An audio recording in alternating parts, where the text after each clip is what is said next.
Hey folks, this is Colin from Kincaid Outdoors. I hope you are well. Yes, Rob, I am well. So far, I had my colonoscopy yesterday, so good news. No news is good news on that. But tonight's topic is food procurement and the various top types and the pros and cons of each. So we're going to be doing a little bit of everything. I don't know every type. I mean, I don't trap, but I have foraged before. I have hunted before, I have fished before, and there's a couple others that I don't recommend, but people talk about them all the time. Excuse me. Hopefully, we get some more people in here. We'll find out what's going on.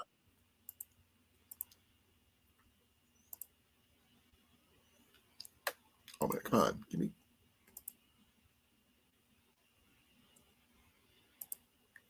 So hopefully things are going to go well for me today. I have no idea. We're going to find out.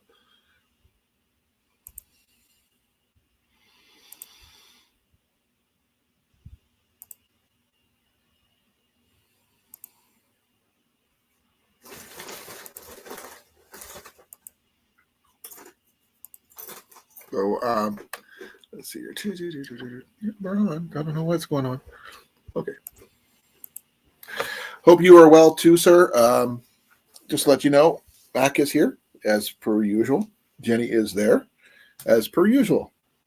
Usually she's usually in the bedroom lately because of her video gaming. But tonight she's there eating supper. I may take a quick streak over to get me another Pepsi, but yeah. I don't know what kind of things that you have prepared for you when you bug out, Rob, but we, besides hunting, obviously, between our bows and our other ways of procuring food by hunting, we have in fishing, of course. There's things such as foraging, scavenging, a couple others that I'd rather not, gardening. But though gardening may be not so much a bug out situation, but a possibility thereof. Hey, Pepper, how you doing, my daughter? Pepper's here. Say hi to everybody, hon. Hello. Say hi to Pepper. Hi, Pepper. By the way, Pepper, happy belated Mother's Day. Said I didn't hear from you. She says hi.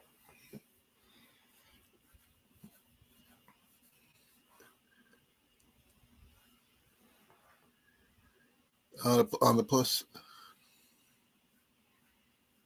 finally getting PCS. Okay, cool. You're welcome. This is actually some of the things that I'm talking about today, Pepper, you actually are good at. Such as the foraging for wild edibles, that kind of thing. I know a little bit. I'm sure there's people who know a lot more than I do, but I know some.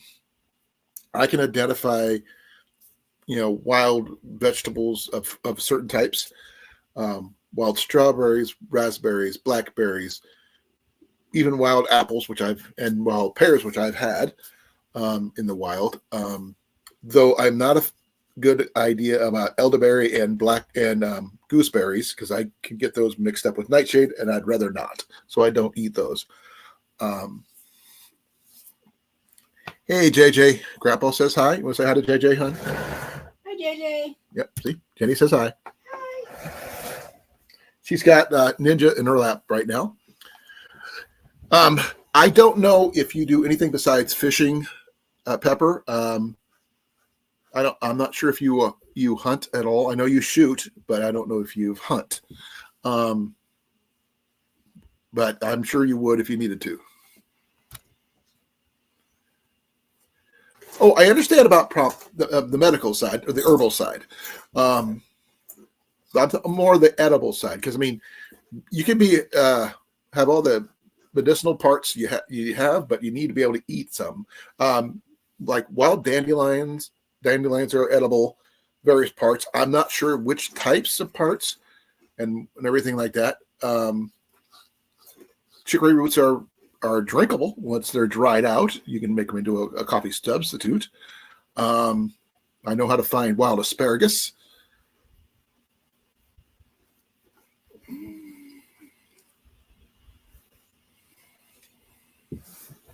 Well, I'm talking about in a bug out situation there, Rob. That's our biggest issue right now. Well, I mean, in a bug out situation, if you had to, bug in if you needed to, you got to scavenge for food one way or the other, either by foraging, by, I hate to say this, depending on someone's left a garden unattended. Not my first choice because that's a good way to get shot, at least here in the United States. Especially that's that person's sole, food source. But like I said, berry picking, certain wild edibles such as what do they call it? There's ramps and mushrooms, which I can't eat mushrooms though. Wild nuts, such as walnuts, hickory nuts, pine nuts, those kind of thing. You can find wild sunflower seeds if you're lucky. Grapes, wild grapes are plentiful here in Iowa in season, but that's the problem, in season. Hey, Lori, how you doing? Nope, you're right on time.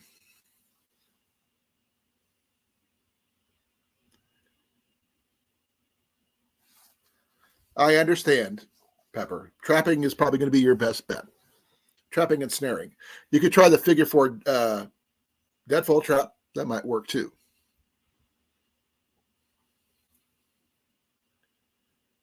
Wild garlic, yep.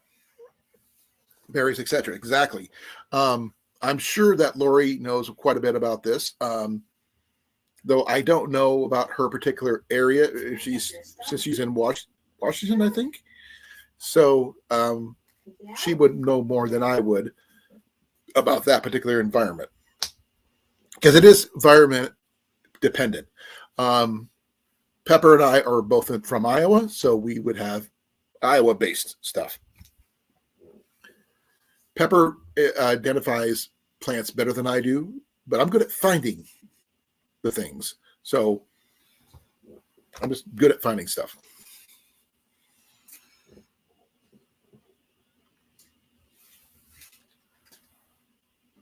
Mac, no.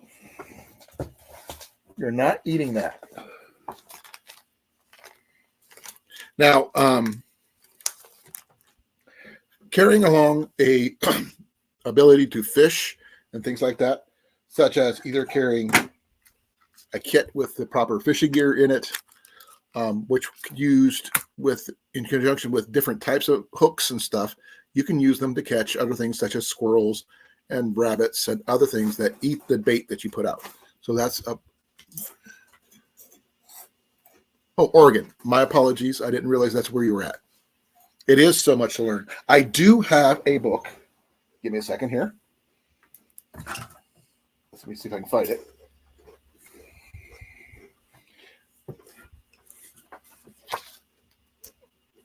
Okay. I do have a book on medicinal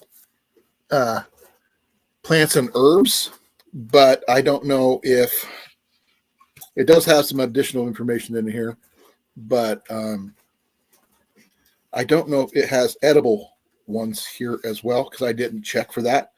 Do I need to get one for our local area? Yes, I do. I just happen not to own one as this moment. I'm still looking to see if it has anything. Oh, man. Well, we're still learning. Yeah, this one's for Eastern and Central. You might have one for Western and Mountain, because this is the area that we are in, going all the way over to where Blake lives and over in Georgia. Now, there are ones for Mountain. I'm not sure if there's one for Central and Mountain, which would be kind of interesting to see. But like I said, this is mostly for medicinal plants and herbs. I don't know if it has some edible ones in there or not. But I'm looking just to be on the safe side. something about burdock root. What is it about burdock root? I remember reading about that. Please forgive me. I'm just like random thoughts popping into my head about things I've seen.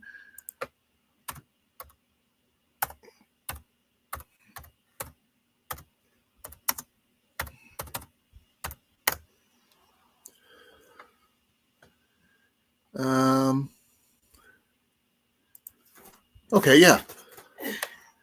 You can make it into a tea, a powder, an extract, and incorporate it into recipes. So there you go.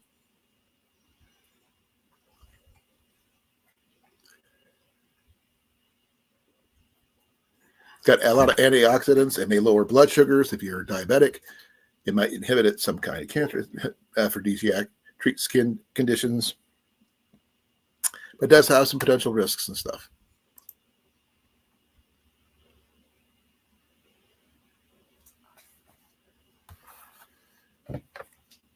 Yeah, basket weaving is a really good skill, Pepper. I've seen your basket, your fish basket that you made. I don't know if you caught anything with it, but I'd love to see it.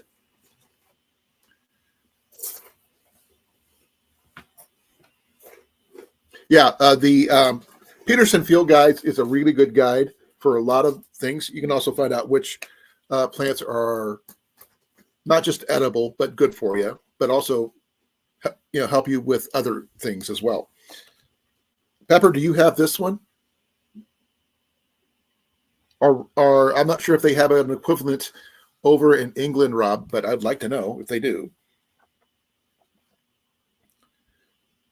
Because dandelion, 145, 146. Give me a second. I do know that dandelions are edible.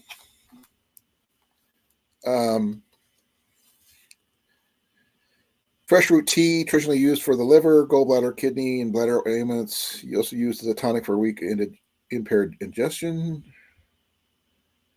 Dried root can be made weaker, often roasted as a coffee substitute. So there's that. Now, I don't know about caffeine or anything like that, but it'll be like a decaf probably.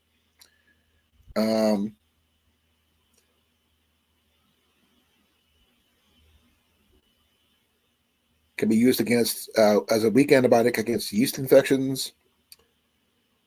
Warning: contact dermatitis reported when handling the plant, probably caused by latex stems in the stem. So, yeah, there is latex in the sap.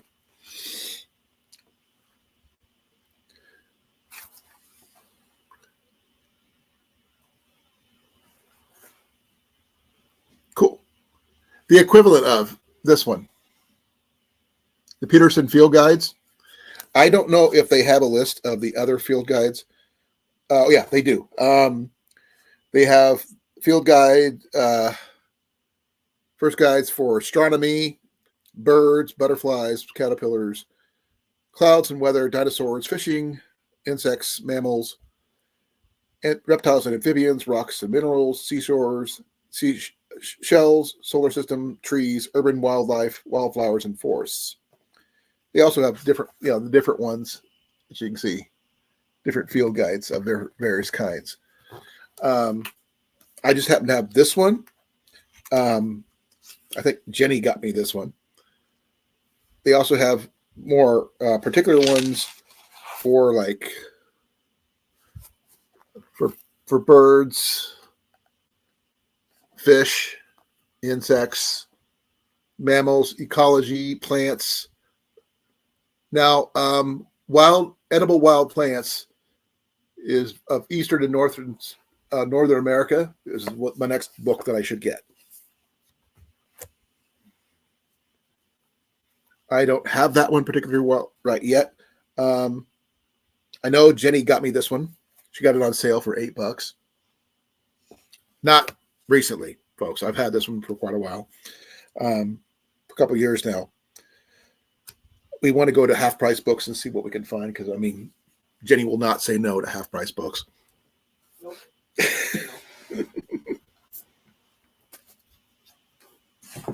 Now, I don't know how many bug out books discuss food procurement after bugging out. Given the fact that you're limited to carrying a certain amount of weight, you're limited to what the type of food is available given certain times of year and your geographical location. And also other people trying to do the same thing. It's like hunting season, all hunting for deer, and there's not very many places to go hunting. So basically, you don't want to basically decimate your local area of wild edibles if you can help it. If you have no other choice and you're bucking out from your location, I'm not sure if this book has it. I'm gonna check. Let's see here.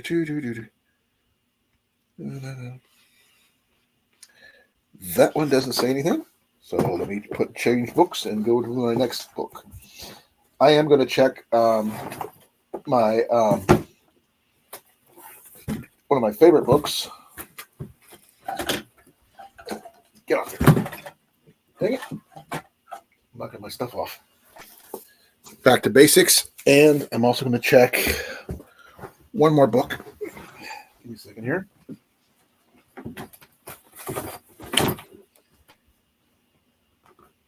My survival manual. So these two, I might check, see if they actually have any ideas about scavenging, foraging, food procurement, that kind of thing. Hey, Doug, how you doing, brother? Thank you. Glad you could make it.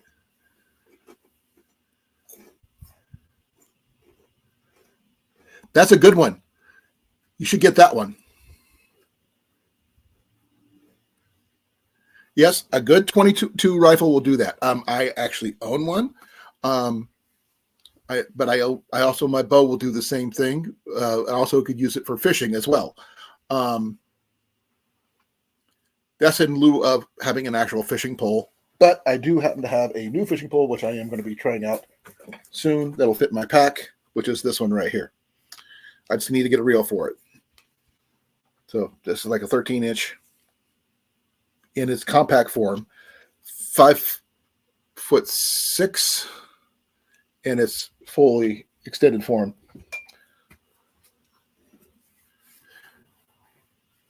And 22 is also good for defense as well as procuring food for hunting. But the thing is, sometimes you don't want to make a lot of noise while you're doing that. That way people don't pinpoint where you are at. And that sometimes is bad. But according to the field manual, let's see here, it says here, camouflage, contact with people, edible and medicinal plants. In index B0.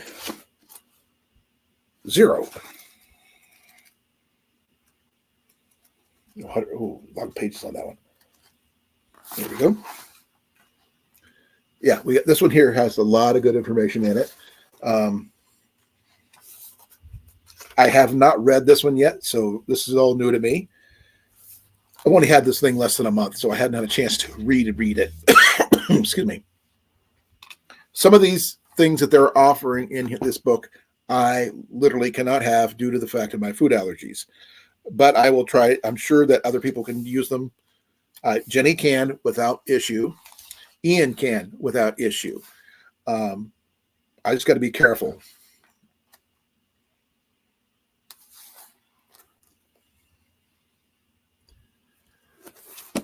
Okay, Lori, that fishing pole I just showed you, I paid less than $1 for this. And I'm going to plan on getting a couple more when I do. I'm just trying to debate on whether to get the 6'2" one or not. It's going to be the same distance length, but it's closed up. It's just going to be compact when it's like this. So if I get like 5 of those or so, if that's okay with my wife, I could probably do a giveaway. Maybe. I'll have to wait and see. If anybody's interested, that is. Thank you. Actually, Jenny bought it for me. We actually got a really good deal on it. It's regularly about how much was it regularly, hon? What? I don't know. It doesn't say on the bag. Who worked there? Not me. I didn't see those until Friday. It come in a bag like this, and it says 170 on it. That means 170 centimeters. And this is the second, the longest one. The longest one is 190 centimeters, or 6'2". And they're like less than about $2 a pole. So if I can find get a couple more of those with my I get a 20% discount, so it's not going to be $2, obviously. We just happened to get lucky last Friday because we were having a 50% off day, and I didn't even know they were there until someone else was looking at them. And I figured I could get a selection of big poles and little poles. What do you guys think? Would that be a good idea or not a good idea? Let me know. But as the food procurement part, dang it, I lost my spot. Like I said, the best thing I have on foraging so far is my Army survival manual. And it does give me some good foods, bad foods. But the thing is, not all of these things are in my local area. As far as I know, I don't think we have almonds here, but I'm sure that Pepper might correct me if that's true or not. We're talking about some things like asparagus. We do have asparagus here. And if you guys want to know what wild asparagus looks like, it looks like that. It looks like a tree. And if I could find asparagus when it just grows just enough, Jenny might get some asparagus. There's bamboo that does grow, but not where I'm at. No banana or plantains. No plums. Well, certainly we might get lucky on a plum tree, maybe. Blackberry, raspberry. I'm not familiar with dewberry, so please forgive me on that one. The other one is, what's the other one?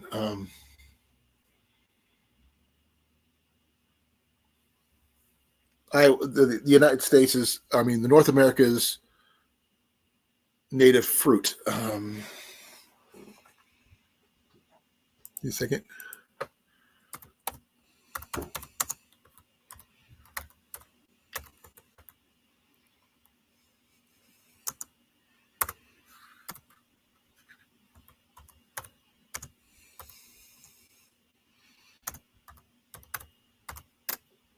The pawpaw fruit.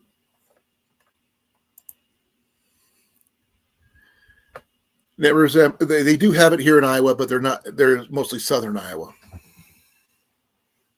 But a tropical fruit is mentioned several times, and it's one of the few that grows here in the United States.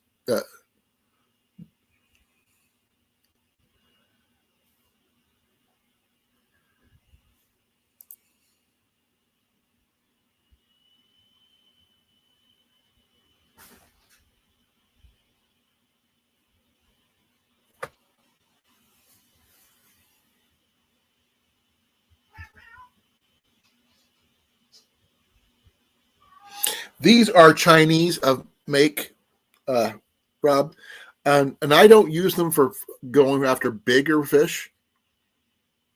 While big fish is nice, it's not necessarily when in a survival situation. These are going to be used for basically getting something you can put in your stomach. You're not going for like a 10-pound bass or anything like that. You're going for the smaller fish that you can get a lot of, which will make up a better meal than just one big one. No, there's actually pawpaws in Iowa. Give me a second here. I'll give you that information on that one.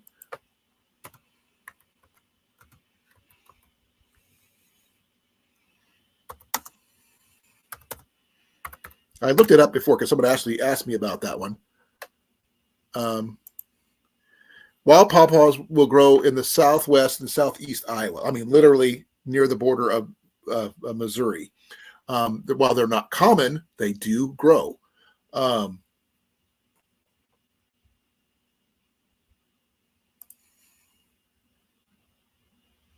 about wild plums?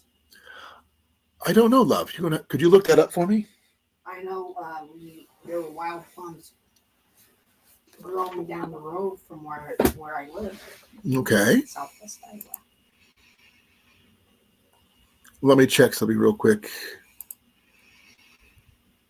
Um,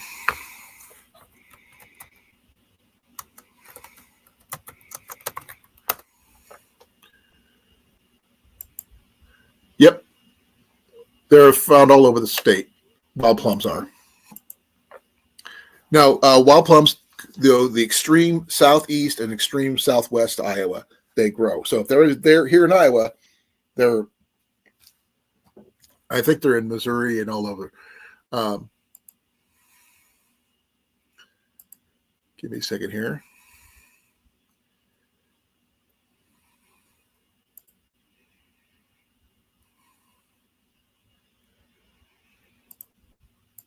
The American pawpaw is what it's called. Um, let's see here. Location is what I'm looking for. Range and ecology. Okay. Um, known as the custard apple or soursop. Um, Magnolia laces. I can't pronounce that one.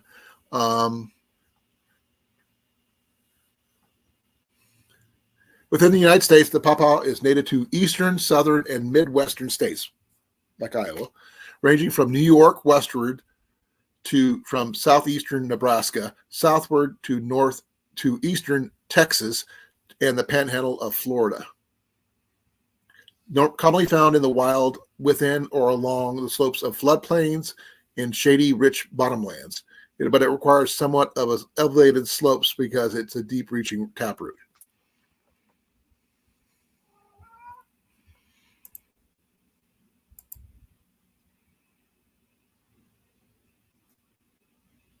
I can understand that. Um, I'm not sure about the edible plants and stuff in Oregon, where you're located at right now. So we're going to have to, foraging is just one part of food procurement. Fishing is one part of food procurement. Hunting is one part. It's not all one thing. It's all a conglomerate of all those things. Now, trapping. While I know some things about trapping, not a lot. I know more about fishing than I do about trapping. And I know more about hunting rabbits with my bow than I do trapping by a long shot.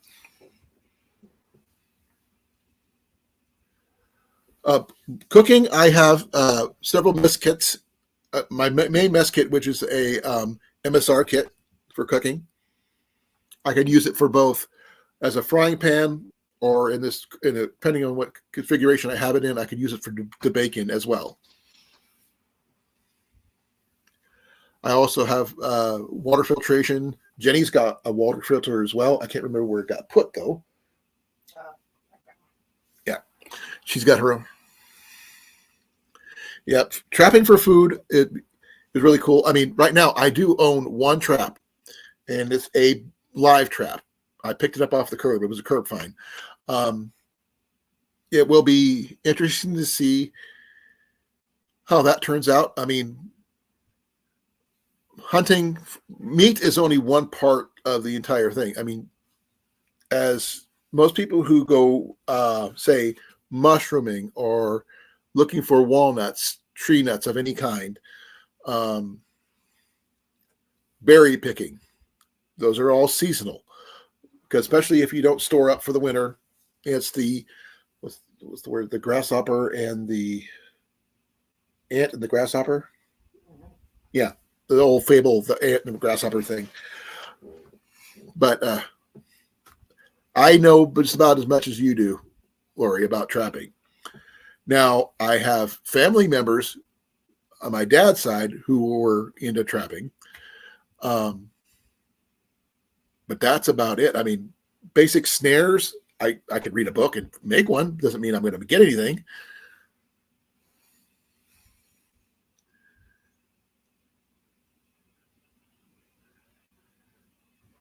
That's true.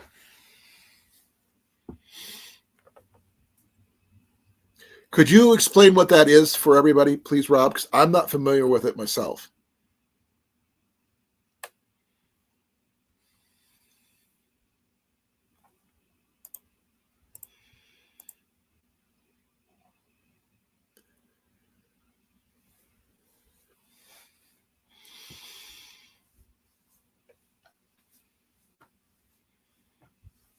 Because I mean, I'm not sure what that myxomatosis is. Do you know what myxomatosis is, hon? Nope. You raised domesticated rabbits, right? Mhm. Yeah, Jenny raised rabbits when she was younger. Her family did anyway. I don't think they had to deal with that.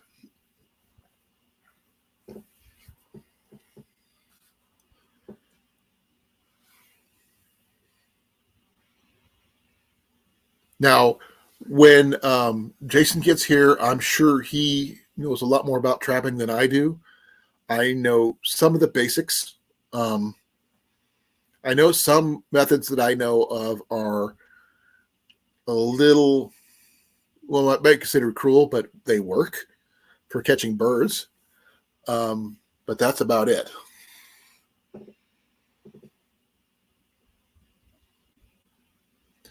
Now, I have seen some in my uh, survival book here that you can use like gill nets, not just for catching fish, but for catching birds if you string them between trees. Now, I can't guarantee how much that will work, but if you try to, I guess what's the word for it? Scare them into the thing, they might catch them that way. I don't know.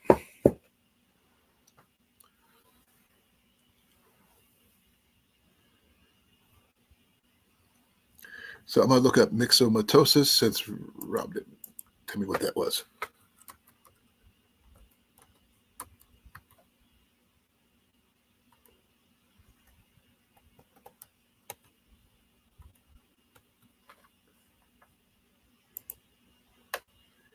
It's a disease that affects rabbits caused by the myxoma virus. It's a pox virus related to North and South and Central America. Causes mild disease in North America. It affects brush rabbits. In Europe, it is a severe and often fatal disease. Okay, I'm not familiar with that one. I never heard of that one.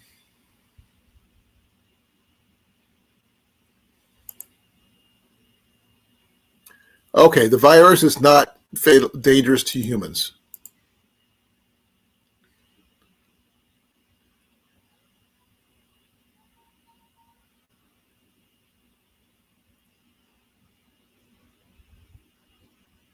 That's that's very true, Rob. Thank you. Now, I do know something about catching birds that eat meat and other things using fish hooks and line. That would be great for trapping certain birds, not all birds, but certain. Um, Depending on the wild animals and wild animals you have in your area, you could do the hunting thing that way. Fishing, you can either use gill nets, trout lines, fishing poles, box traps, um, and other things like that. Trapping wise, you could use snares, deadfalls, uh, regular leg hold traps, box traps, um, leg hold all the different types of traps. I'm not a trapper, so I don't know all the terminology, but those are part of it. Also, don't forget, besides the foraging and the hunting and the fishing, you go scavenging. If you're, having to go through places you would not normally look for food in a bug out situation, things that are not your off, it's off your beaten path type places. Yeah, I read that's what it said to me too when I looked it up, Rob.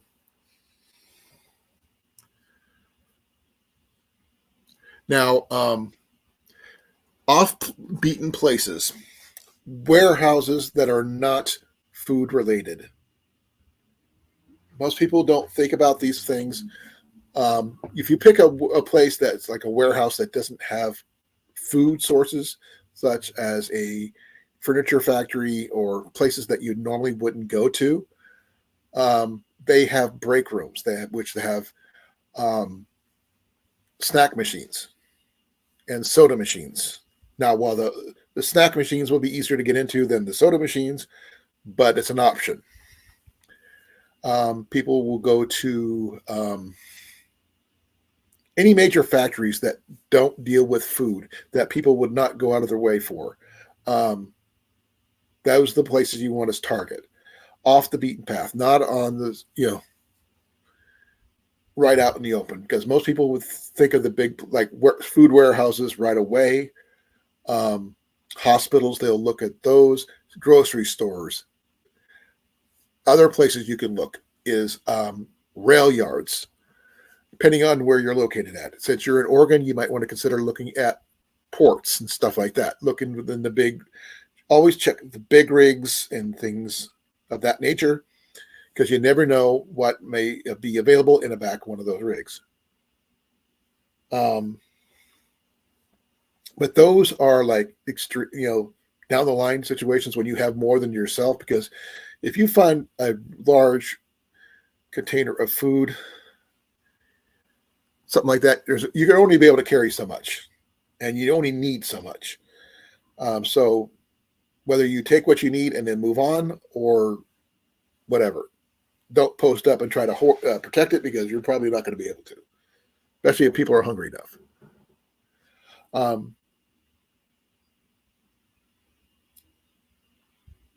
I'm sorry, I'm just trying to think here outside the box.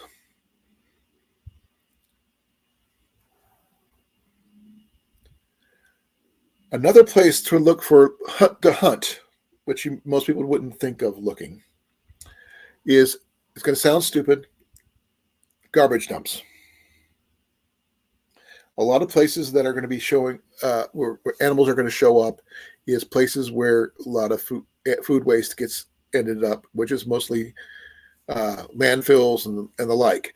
Those places will attract raccoons, rodents, possums, scavengers of all kinds, whether it be gulls and other birds of prey and things that eat those, and coyotes and what have you. Now, while all those are edible, you just got to be careful with you. Make sure you fully cook your food always. I'm not talking about hunting for deer. I'm not talking about hunting for big game, because big game is going to be the first thing most people look for. You're going to check the places that most people don't look for. Like I said, places that people are going to go looking at restaurants for food. They're going to be looking at easy access. You're not going to want to go there, because easy access is the last place you want to go.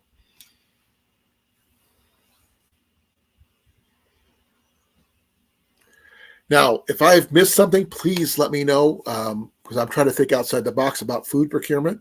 It's now not like I said, certain areas I am not the best at, but I do know some things. Now, bow fishing is actually low on my list of skills, because I've never done it. I know the gist of them. I know the basics, but I've never physically done it. I've used other bows in other formats before, but they were not my first and foremost. They were never left-handed. They were always right-handed. And just while I can hit what I'm aiming at, it's not my preferred method, since I'm left-handed.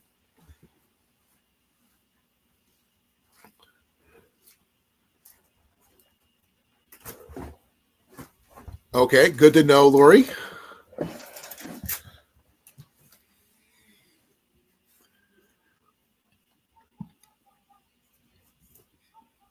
So no coyotes. But raccoons, possums, porcupines, I would say eliminate. Don't worry about skunks, just for your own safety. What other stuff we do? I don't know about big cats such as bobcat or cougar, which they are here in Iowa. Turkey is here, quail's here, pheasants are here, doves, pigeons.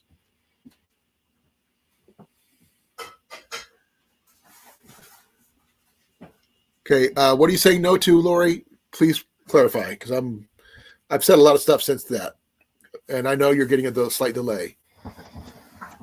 Hey, hon, could you bring me a Pepsi, please? Yeah. Thank you.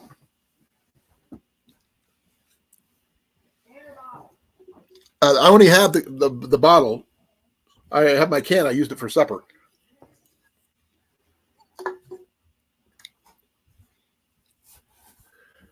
So no on the bobcats or no on the other stuff. Thank you, my love. You can hang it up. As I did last time. Yep.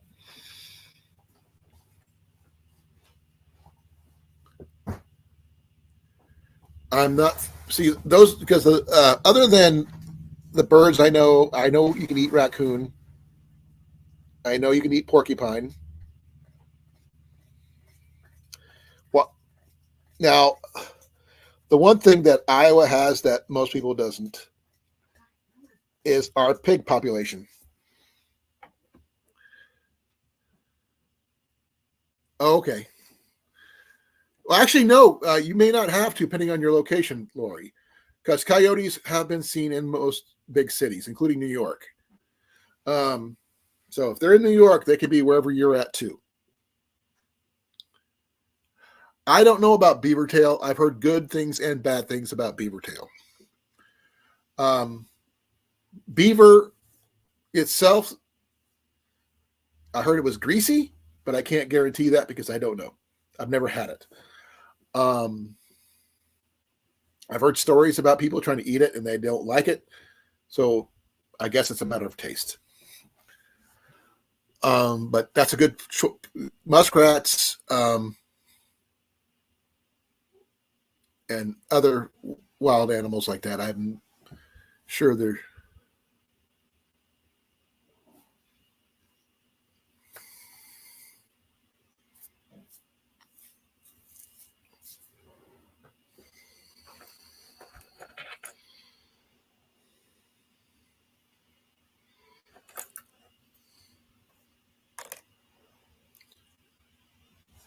Nutrias are. Oh, I don't know if we don't have them here, but you might have them there. I can double check. Let me check, see if they have them here.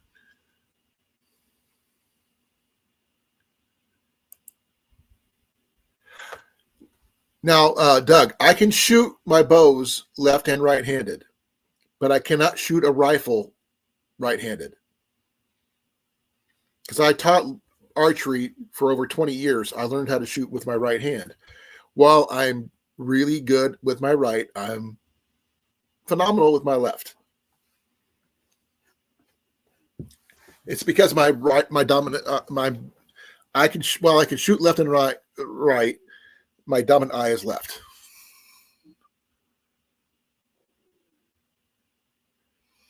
Good call, Rob. Now, edible.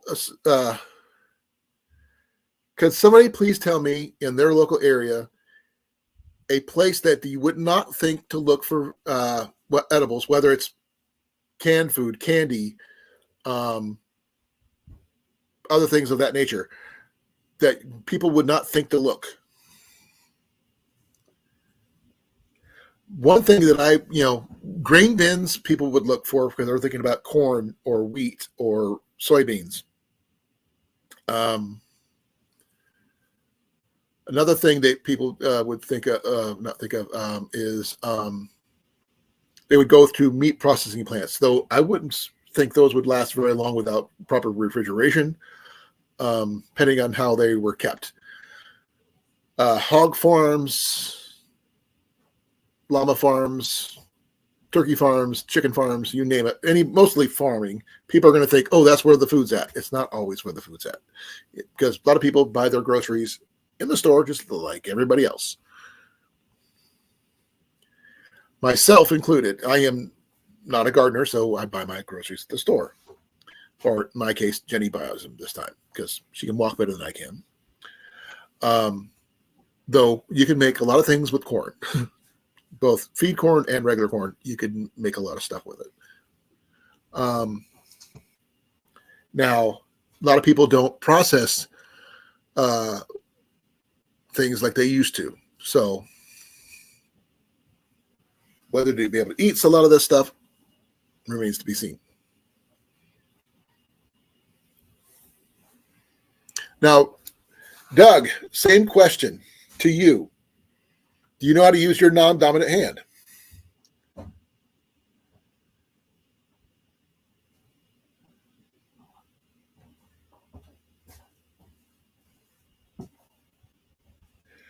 I do know that most pet foods are supposed to be fit for human consumption, such as dog foods and cat foods.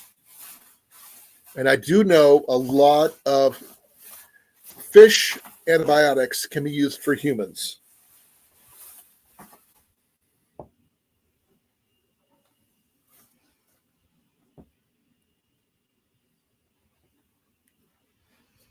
Same here, Doug. Same here.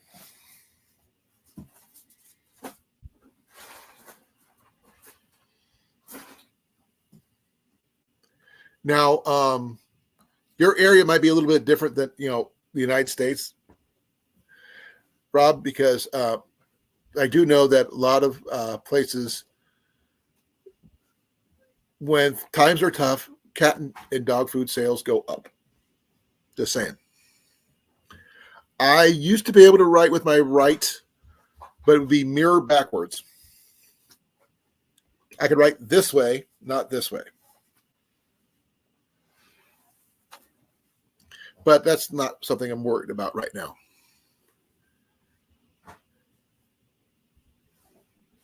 Yep. Same here. They have to pass by human inspectors, tasters. So, though I will admit, when I was younger, I had tried dried dog food since we had a lot of dogs to see what it was like. It's edible. Let's leave it at that. Is it tasty? No. Can you eat it? Yeah. You want to? No. But I know Doug has a lot of more options in wild edibles, being that he's in Florida. The flora and fauna down there is quite different than it is like here in Iowa. Our seasons are a lot different, obviously. I'm not sure in his particular area of Florida because I've never asked. But I'm sure if he has, I'm not sure if it's wild palm or not. I can't tell you anything because I don't know his area. Doug, do you happen to have, what did I do with it? This book right here, by any chance? Or its equivalent, give me a second. I got a little thing on the back here.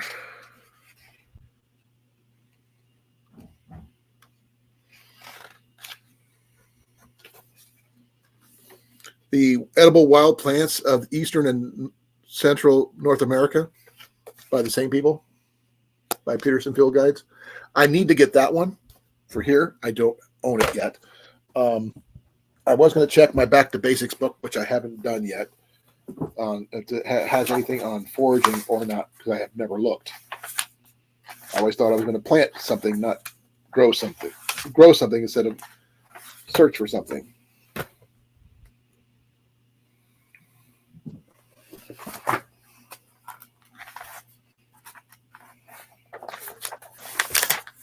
Let me see here.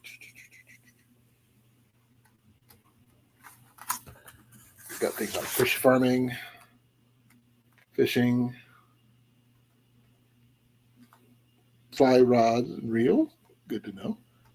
Food storage, food fatigue, foods for winter camping, for winter backpacking.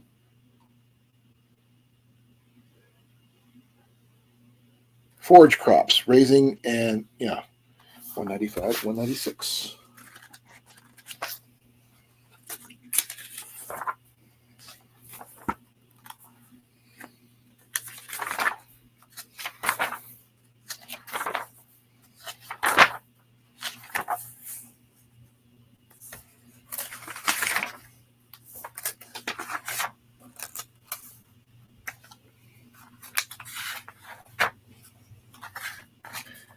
Yeah, raising food for forage and for the small place.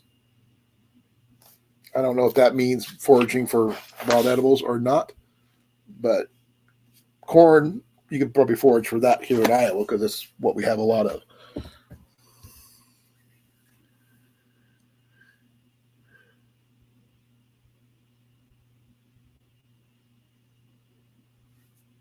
Okay, that's cool. Good to know about swamp cabbage and stuff. I heard about it, don't know anything about it.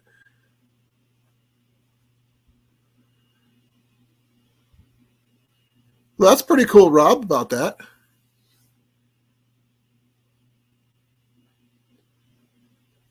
I do have that in my survival manual. Doug, I have a lot of things in this one. Um, I haven't gone completely through it yet because it has like 196 pages, I think, or 136 pages. Let's see how many pages does it have. 87, 95, 105, 109, 109 pages of anything about wild edibles and the like. But it's not geographic specific because a lot of the stuff they mentioned in here is not necessarily what's here in Iowa. I mean, I know how to identify a lot of edible plants, especially nuts, because I'm allergic, so I got to keep an eye out what they are. I can tell you what the buckeyes and the walnuts and the acorns are, and hickory nuts, because those are the ones I have to be careful for. Now, the other things such as chicory, no freaking clue. I know how to look for wild asparagus, wild berries of most types, with exception of elderberry and gooseberry, and wild grapes, and wild apple, wild pear, wild plum. Jenny mentioned. I'm not familiar with that one. She is. Wild cherry. Have seen those here. And a few others. But I know a lot. Wild strawberries, while they can grow in Iowa, are not common. But my field guide does have quite a few of the wild edible plants. I'm not sure if they talk about the insects or not, but they do talk about some things.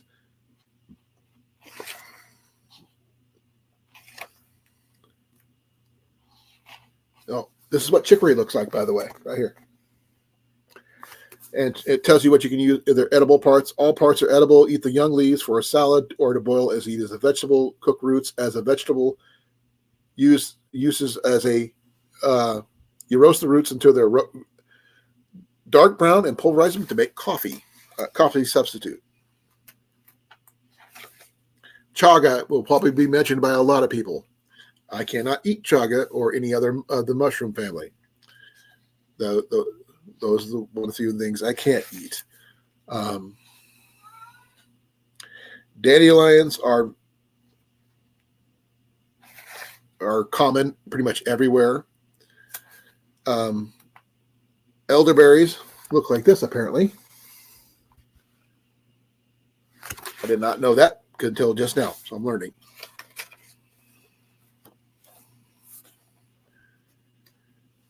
Yeah, I bet that would be there, Rob. Hey, Blake, how you doing, brother?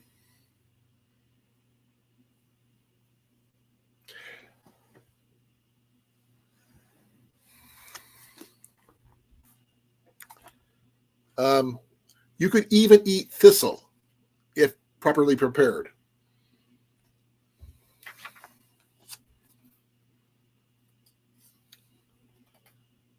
I don't know if we got Goya bean in Iowa. I'll have to look at that.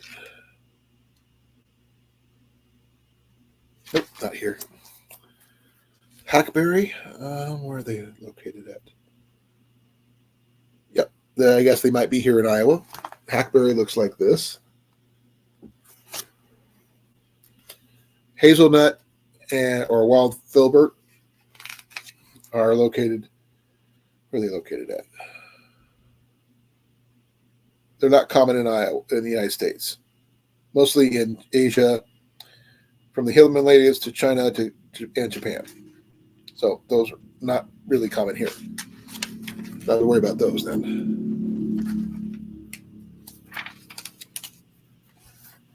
The juniper berry. Can you eat juniper berry? Oh yeah, juniper berries, junipers everywhere.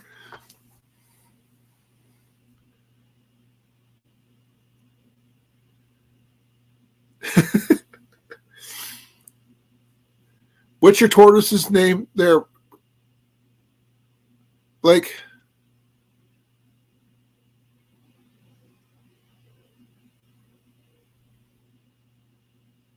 I haven't seen that one, Doug. Heard about it, haven't seen it.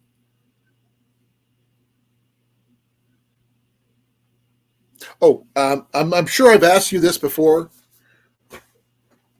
Blake, but I was going to think about sending these to you. Can you use? Give me a second.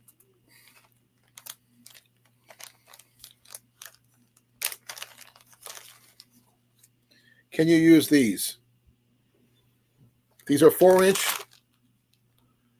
fletchings. Yeah, please forgive the thing. It's not my normal one I normally would go with, but this was on sale. I got a pack of 50 of these. Leroy Jenkins? Okay. I got a pack of 50. Could you make a bunch of arrows with these if I send them to you?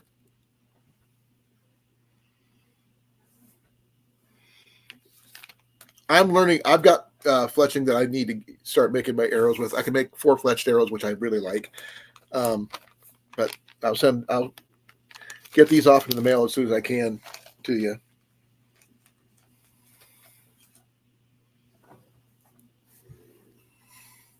Probably this weekend if I'm lucky. I don't get a chance to get to the post office much, but I got to take Ian down to get his selective service form filled out. So they're 4-inch fletchings. They're a little weird, wonky looking, but at least you can start making arrows.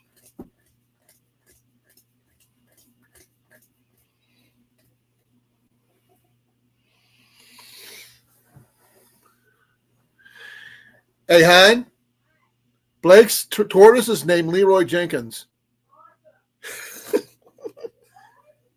Yep. Jenny loves your tortoise's name.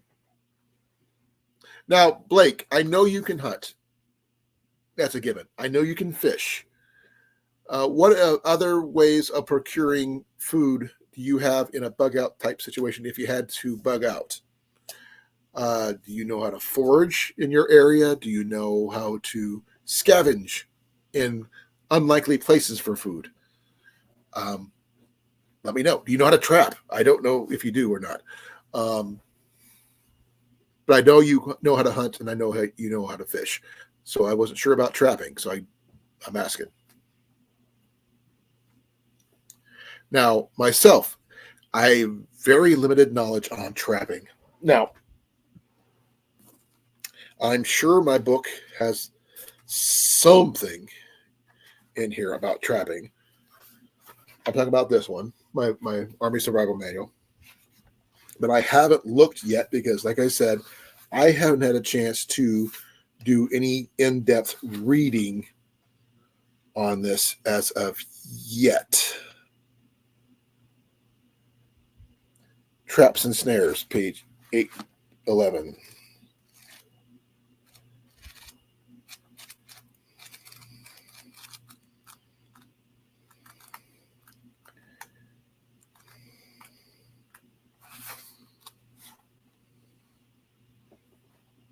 Oh, 8-9. Yeah, there's one for catching birds using a net, as you can see.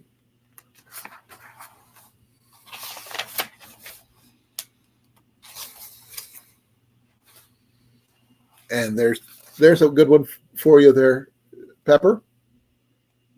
So you want to catch squirrels? Pepper's in here somewhere. I would too. I wouldn't want to, but I would.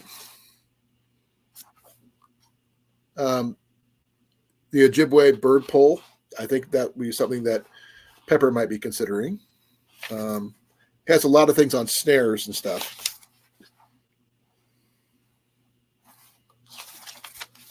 Now, whether this stuff would work, I don't know, because I'm not into trapping as much, but it does have quite a few different ways of doing that.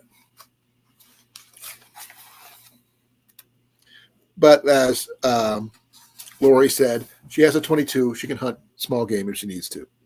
That's that's always an option. If you have that available, use it.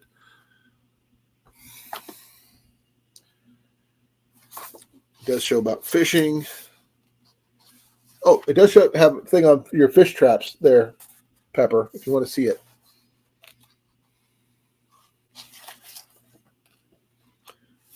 There's one called fish poisoning. I don't know anything about that one.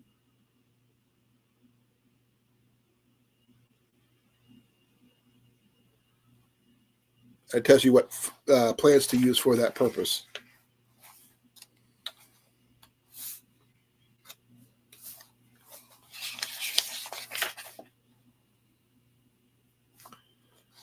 How to prepare snakes. I have eaten snake. Rattlesnake is actually decent. Does have a thing on prep, keeping your food under smoking meat as well as drying meat.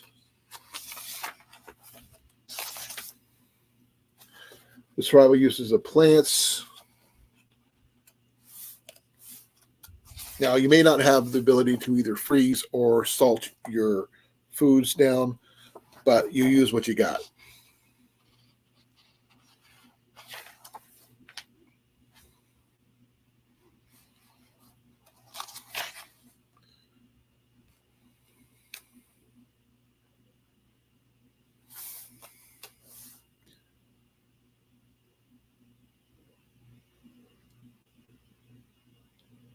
Oh no! This is me.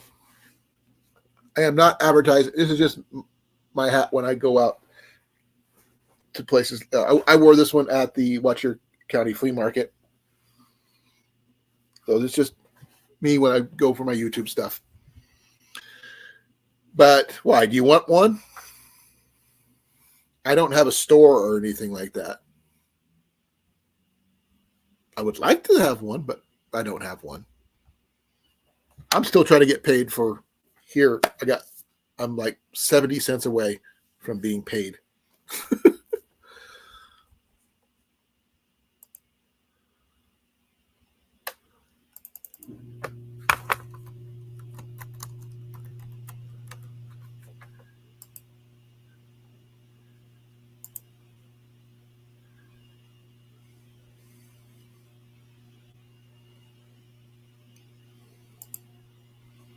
We do have plantain. Huh.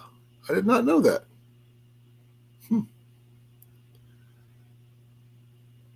Garlic mustard I knew about. Wild sorrel I did not know.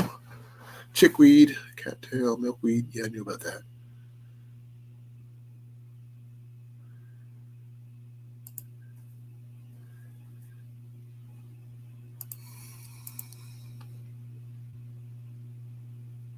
I'd have to check.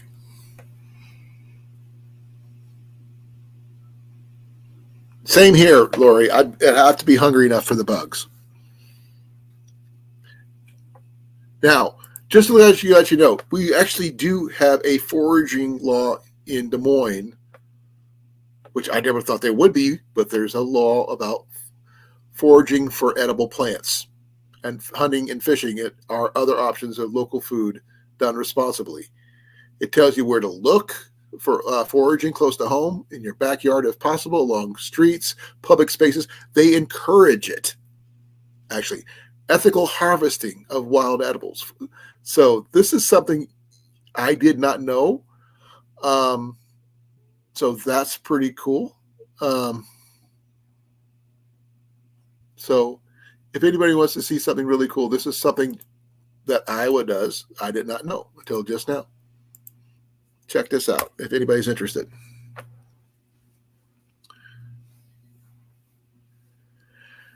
Well, which one? You like this one or the other one? I got two different ones. I got one with my logo, and there's this one. I kind of like this one because it's plain and simple. It tells me what it is, and that's it. This one here is actually kind of comfortable too.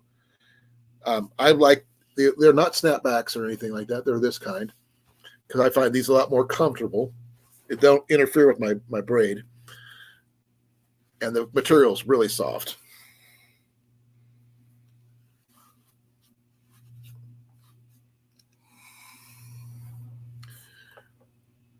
I got this one off of Temu, by the way.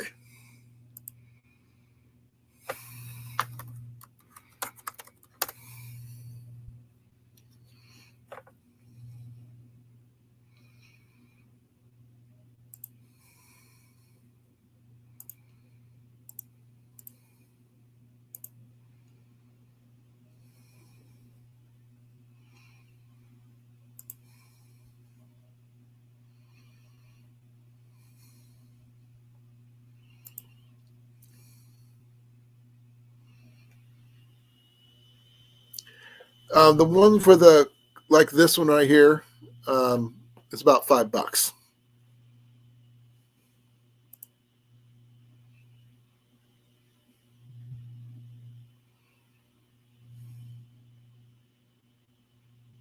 I guess some people are not going to be showing up today. No, they'll be showing up late, depending on the weather and everything in their area.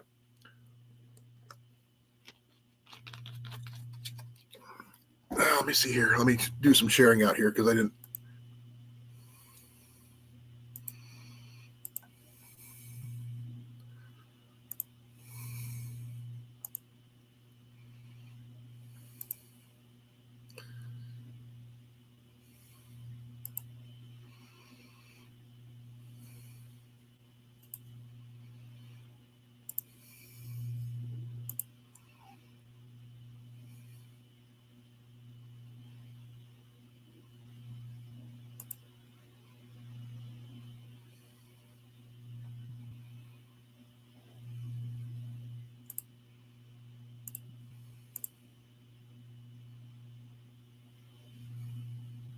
Okay.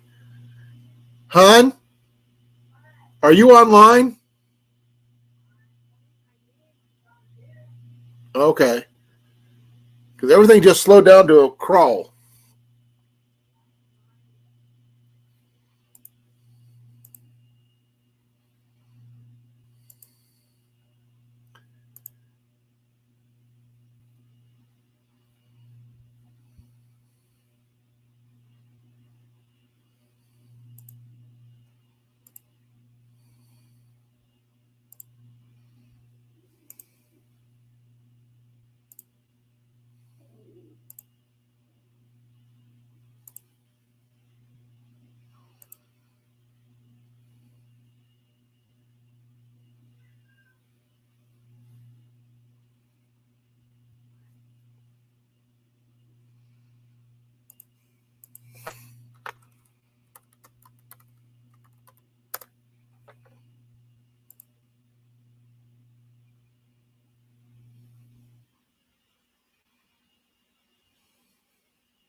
I'm not sure what's going on with that one.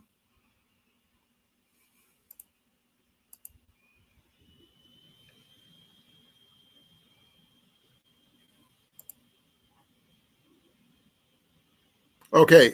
If anybody sees if I'm lagging, please let me know because for some reason I can't pull up Instagram and it's not letting me in.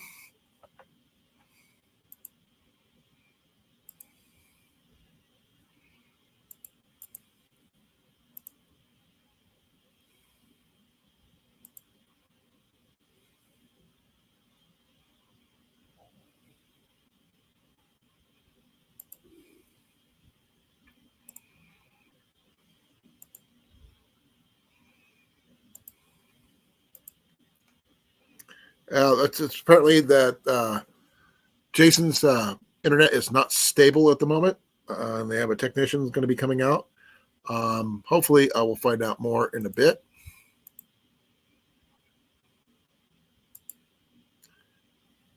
There are alternatives. They do have teas that grow in the United States that do have a really high caffeine content. I will be probably going to that instead of coffee. Probably, Rob.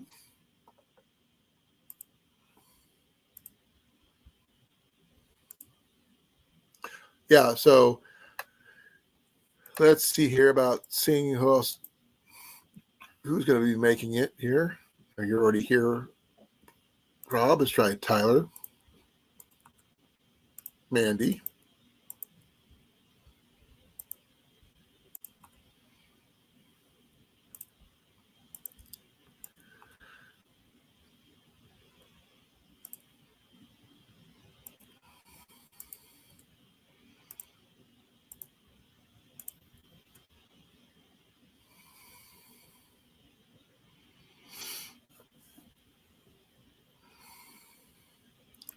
See, I'm not sure if Will will be here or not, but let's give Will a chance. Travis Mav. Scott. I know Pepper's here. She was here earlier. I'm not sure if he's still here, but yeah, there are alternatives for coffee. I do know which ones. Like chicory is one of them. Chicory roots and dandelion roots both make a coffee substitute. Doesn't mean it is coffee, but it is a coffee substitute. But I have learned that tea works if necessary. And there is a tea, a hollyberry tea that will work, that has just as much or if not more caffeine than coffee available. I'm not sure if it's here in Iowa, but it is here in the United States. Now, give me a second here.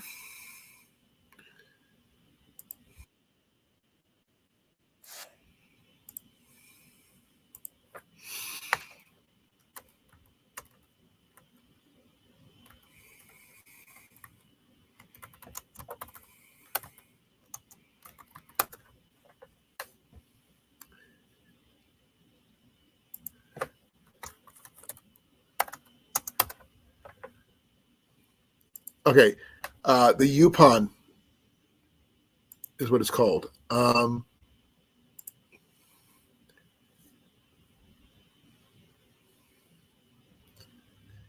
if you know anything about Yupon in your area, let me know.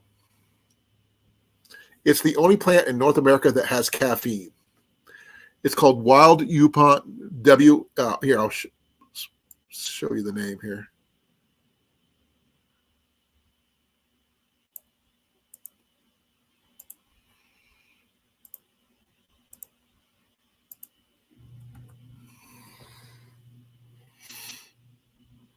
That stuff is caffeine. There is a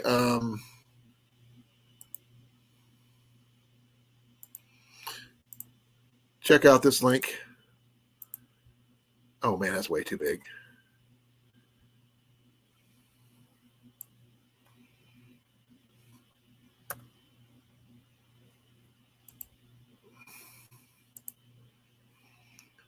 Give me a second here. I'm trying to do something.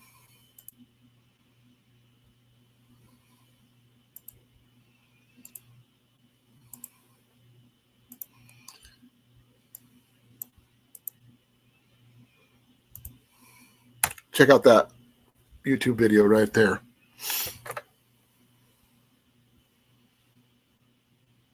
Ooh, I'm sorry to hear that there, Doug.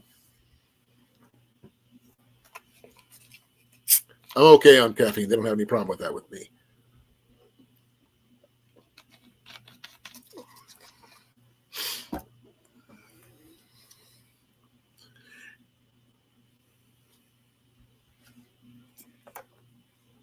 But the wild Yupon is the only caffeinated plant in the United States, or North America, I should say, and is not sure. It's not native to Iowa. I wish it was. It'd be something you might want to consider.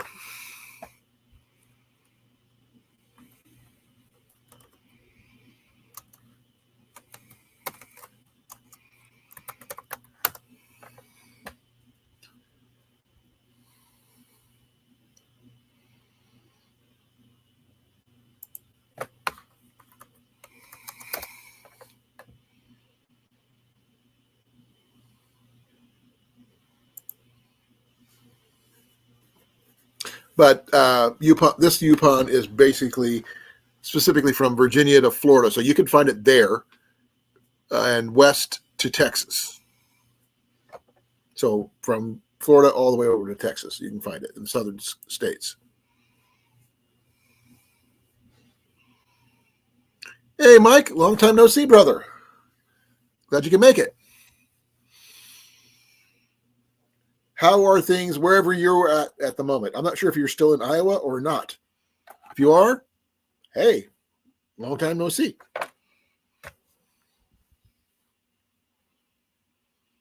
Mike knows a lot about catfishing, as you probably guessed.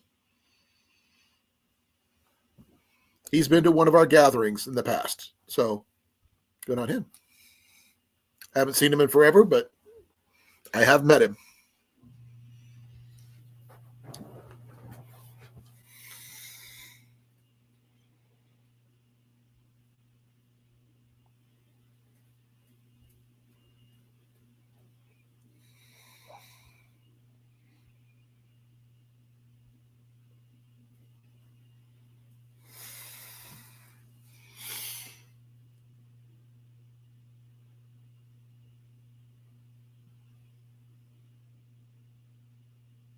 Do you have a house, Mike, or are you living in a tent?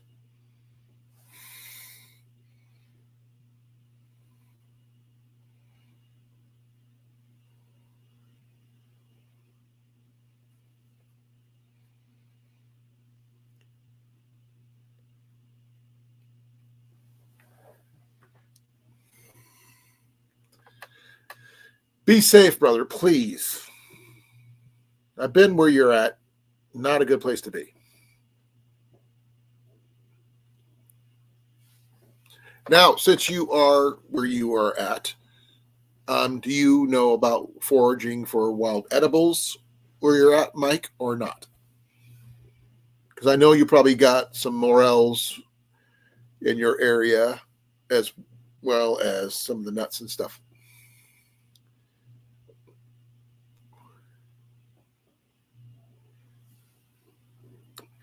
Doug, look up Yupon holly. The listing I gave you the word, what it's called, how it's spelled.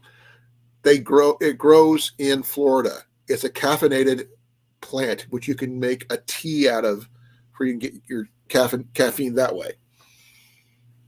You just got to dry the leaves out so you can get the caffeine out of it. Then steep it like normal tea. Now you're probably going to have to either get yourself a tea basket or something of the like. Otherwise, make your own tea bags. But there's that. It does grow wild in your area. When I say area, I mean the entire state.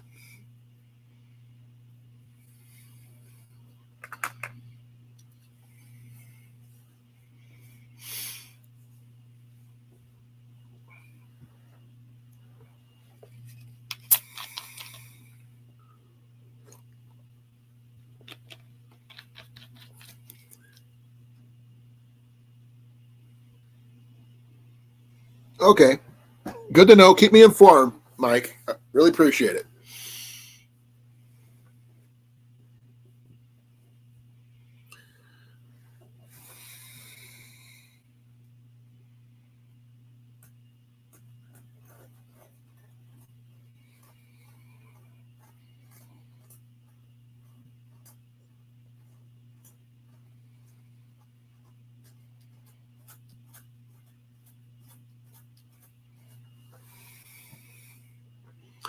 I'm sorry if I'm a little quiet, folks. I'm just waiting for people to catch up. I don't know what the lag is wherever your eyes are at, but I do know that Jason and Molly will not be able to make it tonight due to internet issues.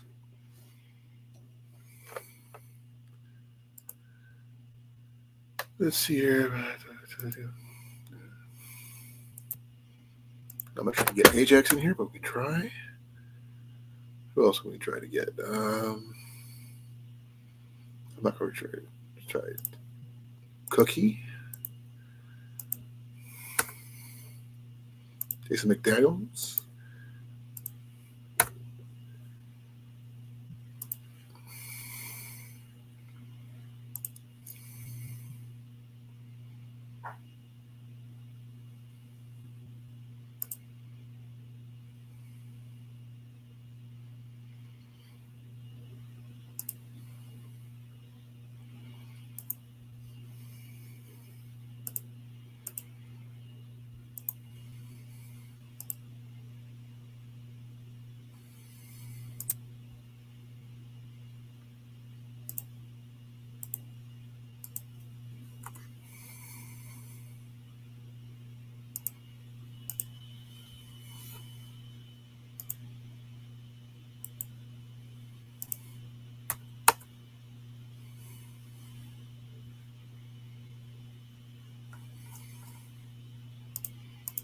Sorry, I'm sharing out, folks.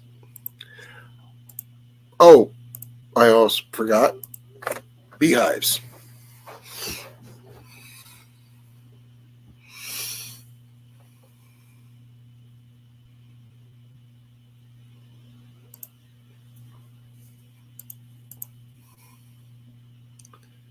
Blake's already here, so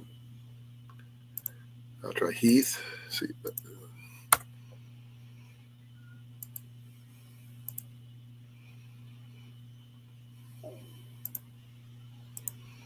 I'm not sure if Jarrett is available, but I am going to send some information out to him.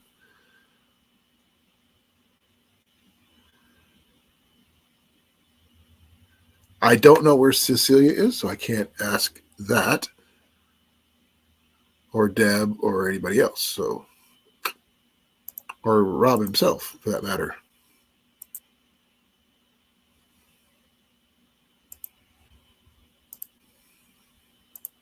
So, if you're still here, please let me know.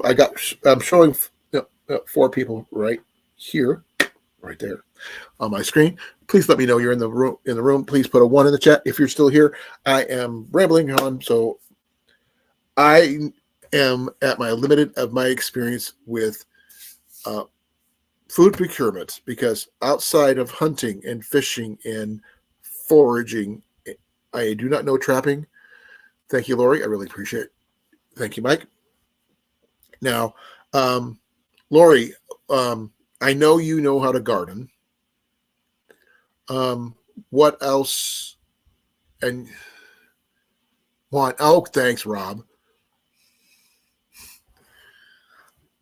Yes, I understand about working and everything else. Are you working hard or hardly working there, Rob?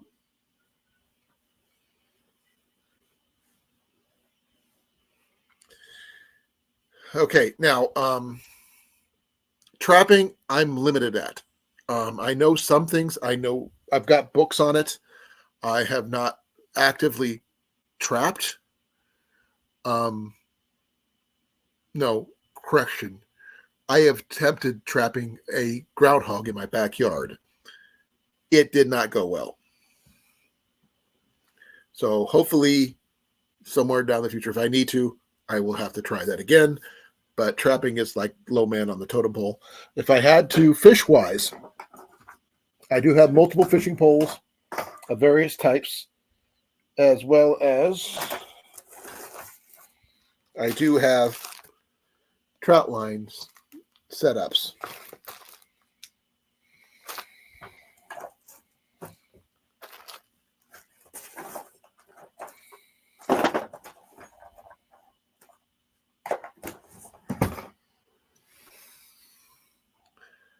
Your professional looking busy. I can understand that one. I've been there myself. But right now, it just looking for food outside traditional avenues. Now, like I mentioned this earlier about, say you're in a grid down situation, you're bugging out, you're running low on food. Trot, CTRO, here.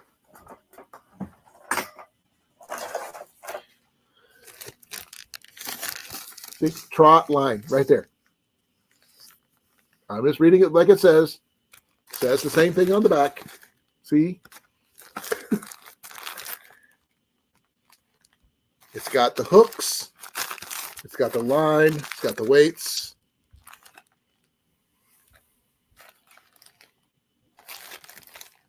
It even shows you how to set them up in the back.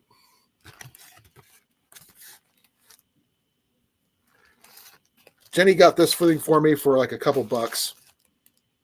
$6 at Goodwill. Normally it was like 12 something at Walmart.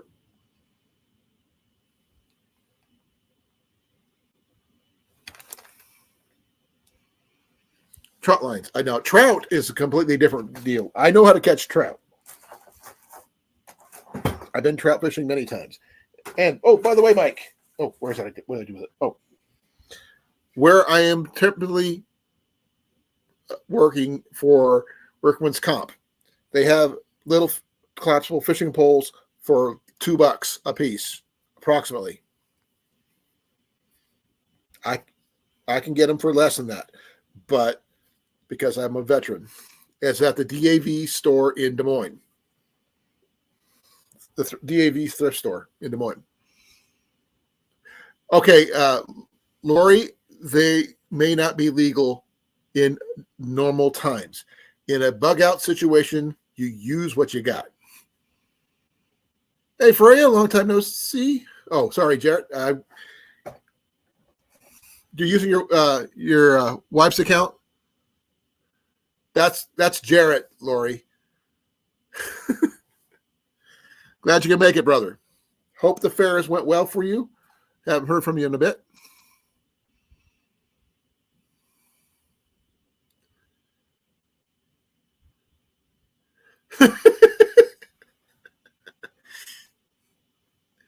That's a good one. This is a funny one here, folks. And yeah, I have heard of people called trout lines. Trot lines. Trot lines. I don't understand why it's called that. It is. I'm just going to go with what it's called. I do have one available if I need it. Now, that will be a passive fishing thing, so don't have to be actively there 100% of the time, as long as I got that thing secured 100% before I go do something else. So that's always going to be working for me catching fish, whether it be carp, perch, catfish, doesn't matter. That would work in that kind of situation.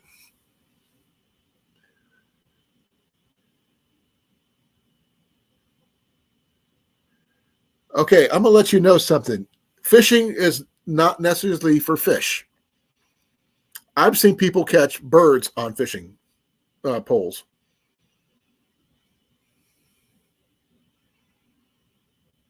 Ooh, ouch. Sorry to hear that, Jarrett. Are you going to be able to make it to Amana?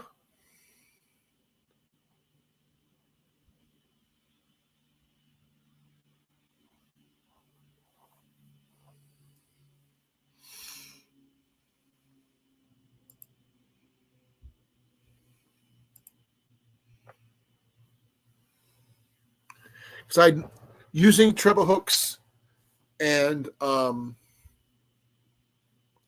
baits of various kinds, whether it be hot dogs or other things. You can use them to catch birds in order to get better food.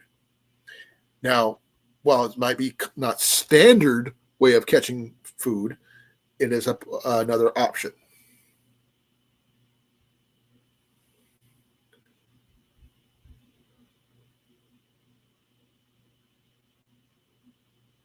I understand that, Jarrett. I'm going to be working there Sunday and Monday, the first weekend, both days on the next weekend, because my wife wants us to go visit her family the first that Saturday. So we'll be coming over on Saturday evening and setting up our tents and camping out for the next couple of days. I don't know what I'm going to be allowed to do since I can't walk very far, but I'll do my best to do whatever they want me to do. I just hope it's not in the parking lot because I can't walk that far. But that's cool that somebody actually hooked a beaver. I don't know how you do that, but That's interesting.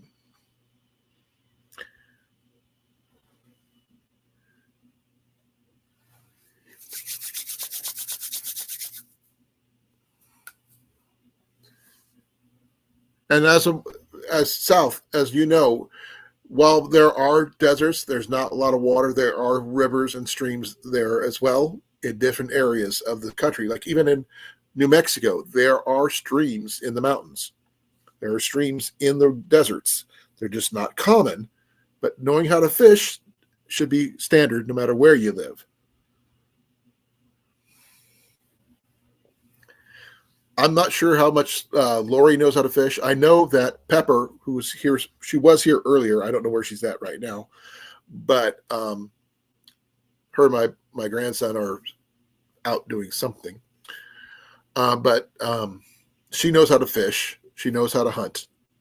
But she'd rather trap than actively hunt because she's not used to having to kill food for food. But she can if she needs to.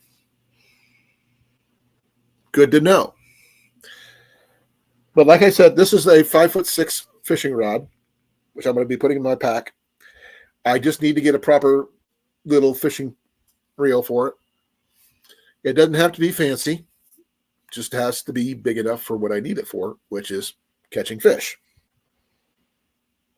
Now, this is not the one I have in my pack. This is my old one. But having one of these as well is a good thing. It's got the snap swivels, it's got the split shots, and it's got the small hooks. The only reason I don't have this one in my kit because this one was falling apart, so I bought a new one. I'm going to keep these. I'm just going to need to figure out a better way of carrying them. Probably if I find a better kit, I'll probably give that to my wife. Oh, if you're going through Des Moines right in the next week or so, Jarrett, these are on sale at the DAV thrift shop near the state fairgrounds. These are for less than $2. They got them from really small all the way up to 6'2".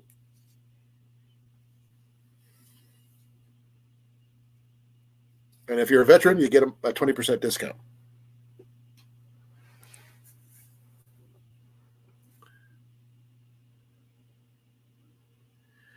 I was in Boy Scouts for one day, Doug.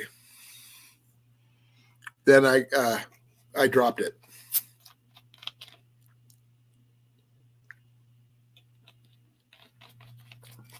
And it's a topic I don't normally talk about. It was for religious reasons why I got out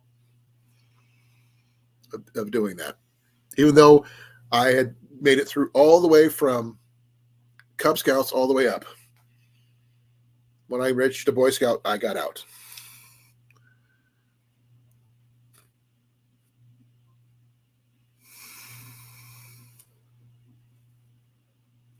Now, this is my new fishing rod, Jarrett.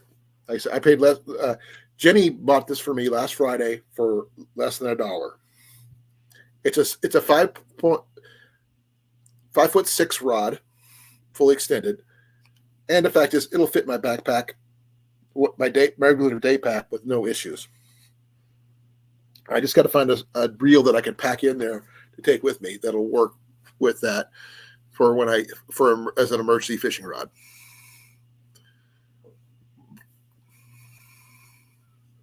I can understand that, Lori. I'm sure you're probably more, glad that they're teaching more of the Boy Scout stuff now that they changed it from Boy Scouts to Scouts. Though I always thought they should be teaching the same thing both ways, no matter what. Hunting, fishing, and all that stuff. Now, finding Boy Scout manuals, folks, when you're scavenging. That's another thing you could be looking for. That is not just for food, but for knowledge. The different manuals you need besides the Army survival manual, obviously. And this is the FM 2176 Army survival manual. Got a good information in this one. I'm glad I picked it up. And it's in my list. I do have one here that I just retrieved. got from Scott. Scott, sorry. Let me correct myself. From Dan. Let's see what I did with it. Is it in here? Nope, that's not it. I picked up this one from Dan. I've had the digital copy of this one, but not the hard copy. So this is my newest one I got from Herbert T. Outdoors. Now, this one here might have some more information about foraging and things like that. I didn't check first time. Food containers, cordage, coverage, combustion, setting up camp, navigating terrain, 4 season resources, trapping and processing game. I'm not sure if they... Yeah, it's got a lot of stuff on trapping. Oh, Apex. Wild, edible, and medicinal plants, page 213. I haven't been there yet, so it's the first time.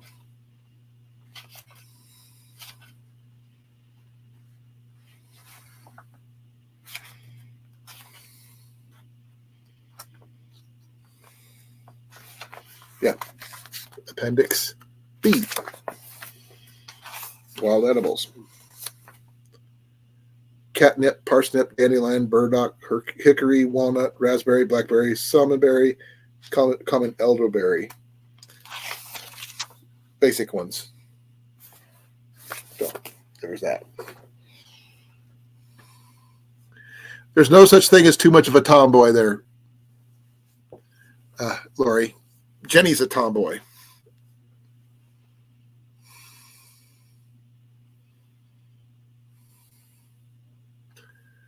I'm not sure what they teach them nowadays.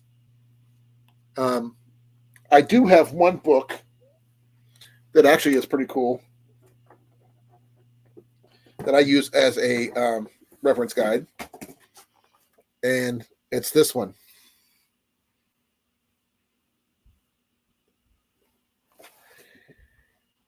It does have a lot of different skills. This one's more heavily skill set oriented and a few diagrams on how to build stuff. But it does have mention on how to start fires with a flint and steel, make outfits, and things like that. And at least one recipe that I know of. But it's also got skills in such as how to throw a knife, how to throw a tomahawk. It does have things on such as lean-tos, as you can see. They call it a half-face shelter.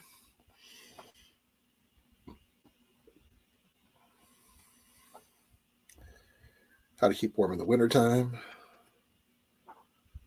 Making fire with flint and steel. That's one of my preferences, as you guys already know. But, yeah. You can also remember to think outside the box when it comes to food procurement.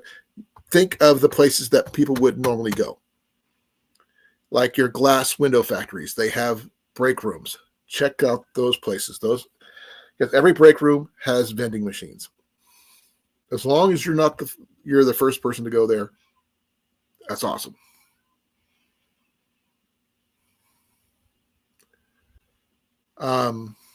Another thing you can think of. It's going to sound weird. Where I normally work is a wine distribution company. Now, would I go there for the wine? A couple bottles would not hurt for making vinegar for preserving foods or cooking with, depending on what but not drinking for me. The thing I would go there for would be the point of sale rooms where they have all the promotional items, because there's a lot of things you could use in that area, like bicycles and grills and coolers and other things like that. They've also had the past. They have had tents. They've had, of all things, a surfboard and grill, like I said, various different things that you could use, not just wine. Places that have promotional items, you need to check there. Places that normally don't carry food might have items that you could use for survival. So that's something you might want to consider when you're thinking outside the box. Yes, you can find places with food where there's normally food, like gas stations and food processing plants, a winery. If you know where there's a winery, or depending on which where you're at, you might find a distillery. All good places, but those people, you probably wouldn't be the only one thinking about those places. So those would be the first ones people hit. So you think outside the box, so that way you don't have to worry about getting things like there. Another thing you can get at those particular places that I'm talking about are the factories that are not food oriented. You can get first aid kits there. You can get other things that you might need there, not just food and medical. So try to thinking outside the box when you think about when you're scrounging, scavenging, foraging for food in your area. If you're in an urban area, that might be a little bit more tougher than if you are in a suburban area or a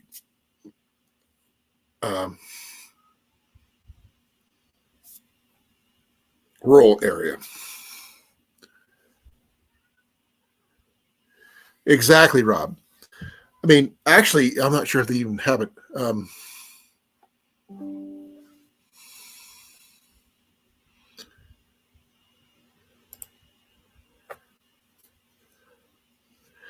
If you think outside the box, you can find the stuff you need. You just got to figure out where to look at. I mean, even if you know where there's a cat or dog food processing plant, check there. It may not be the top priority for most people, but it is a place to get food. Like I said, processing plants, factories, warehouses, and distribution points probably going to be, and gas stations and grocery stores. Those are going to be hit first. But think of the places that are not food oriented that you might be able to go to places you might not get good food, but you will get short-term energy food like chips and candy and sodas and stuff like that. But they do have water and Gatorade there as well, which is something you could use.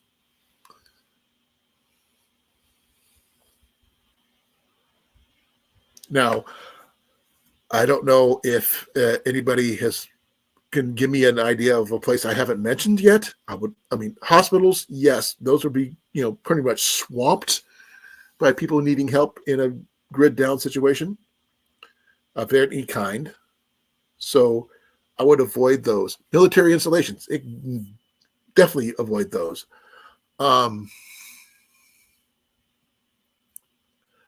I would say ranger stations might be a good choice. Train stations might be a good choice, depending on if you have a train yard in your area. Now, you did mention.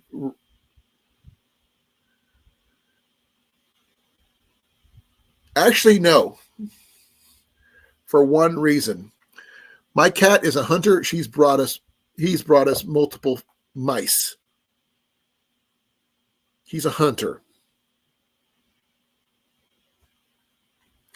Family pets can help you get food, not just be food. And emotional support animals, as cheesy as it sounds, in a grid down situation means more than food in my belly. And it would have to be a lot for me to be starving. Because I know my skill sets and I know what I can or cannot do. I know where there's food. I know where to get food.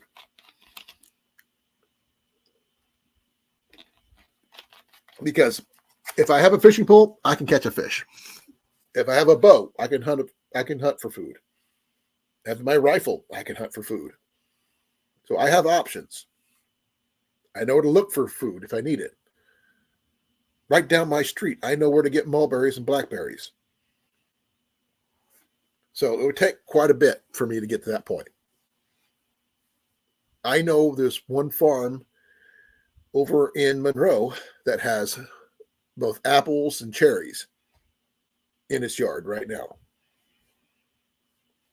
I know in Des Moines, near Living History Farms, where there's wild apples. Here in town, we have crabapple trees up and down the streets. They use them for decoration, ornamentation.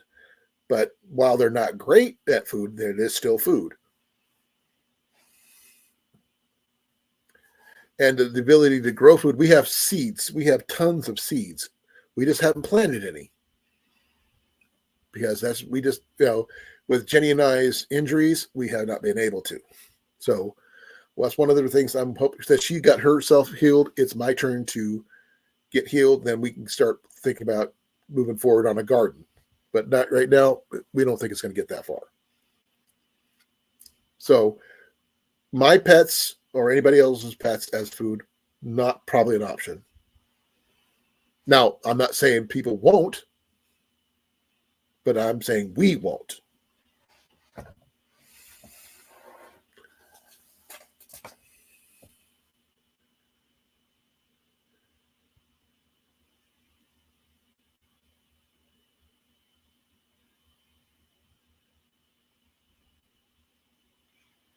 They really had to be,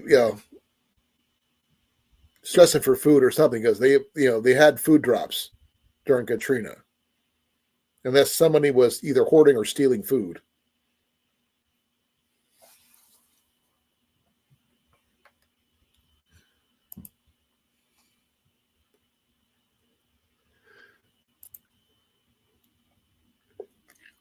I'm sorry, folks. I'm starting to wind down.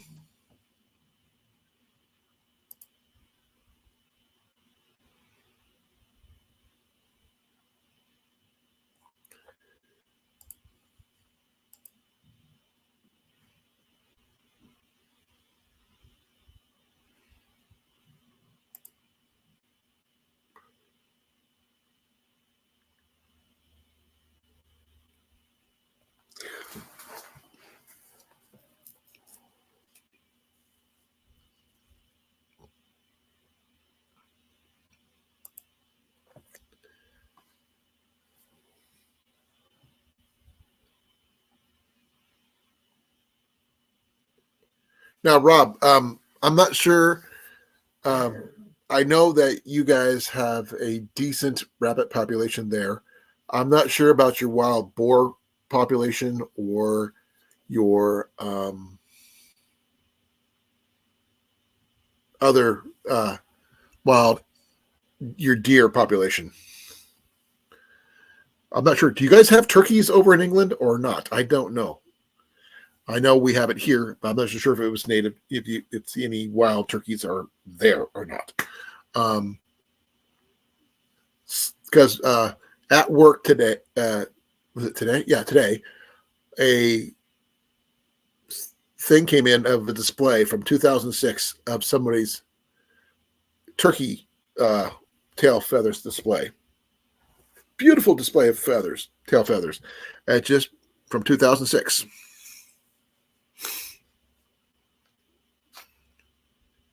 Thank you, Mike, for coming. I really appreciate it, brother. You have a good night, too.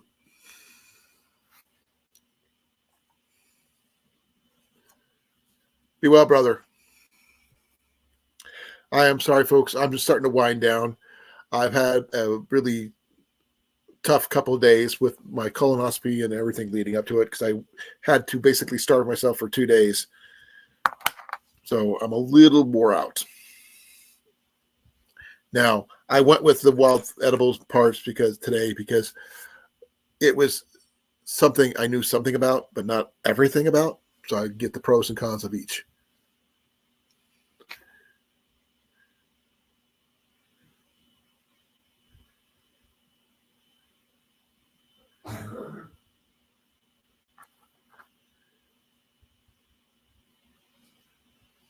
I can understand that, South.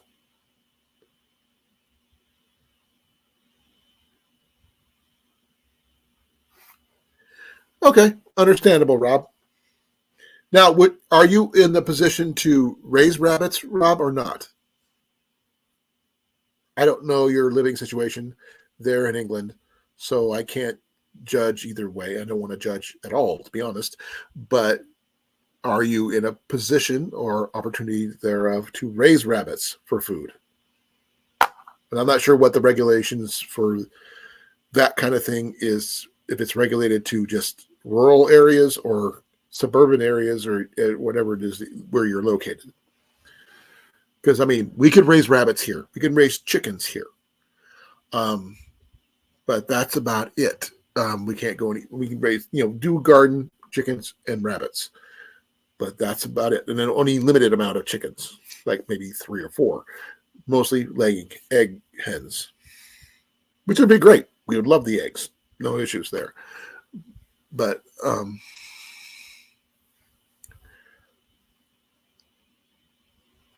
hey, I can understand that. But a deer is better than no deer.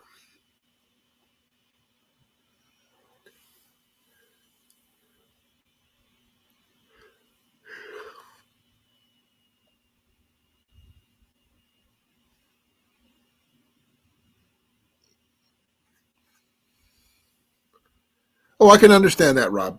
Same here.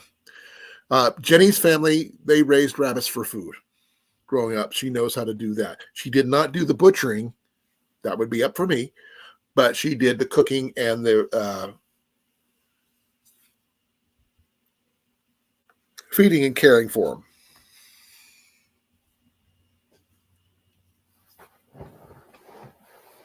Just like Deb she raises quail for food, which those of us who were at the gathering, which you could have been,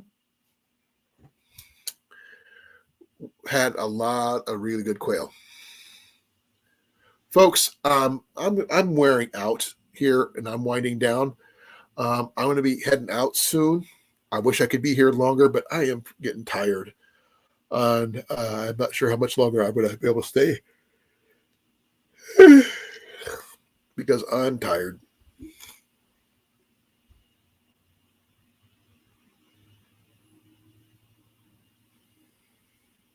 I had that told to me too there, Lori. When you think you're eating chicken, they say, "Oh, you're eating, rabbits."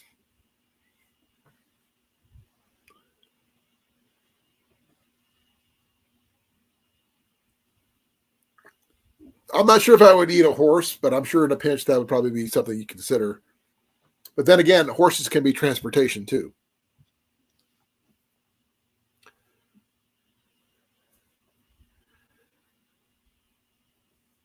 Now, in our local area, we have sheep available, horses, some goats, llamas, and I heard somewhere up north there's some emu, but that's it. And the normal regular barn animals is pigs, chickens, and cows.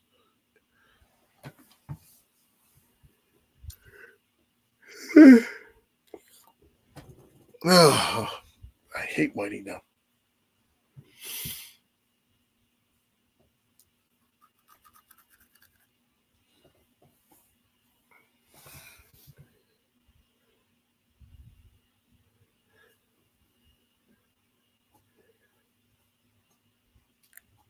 Okay, good to know.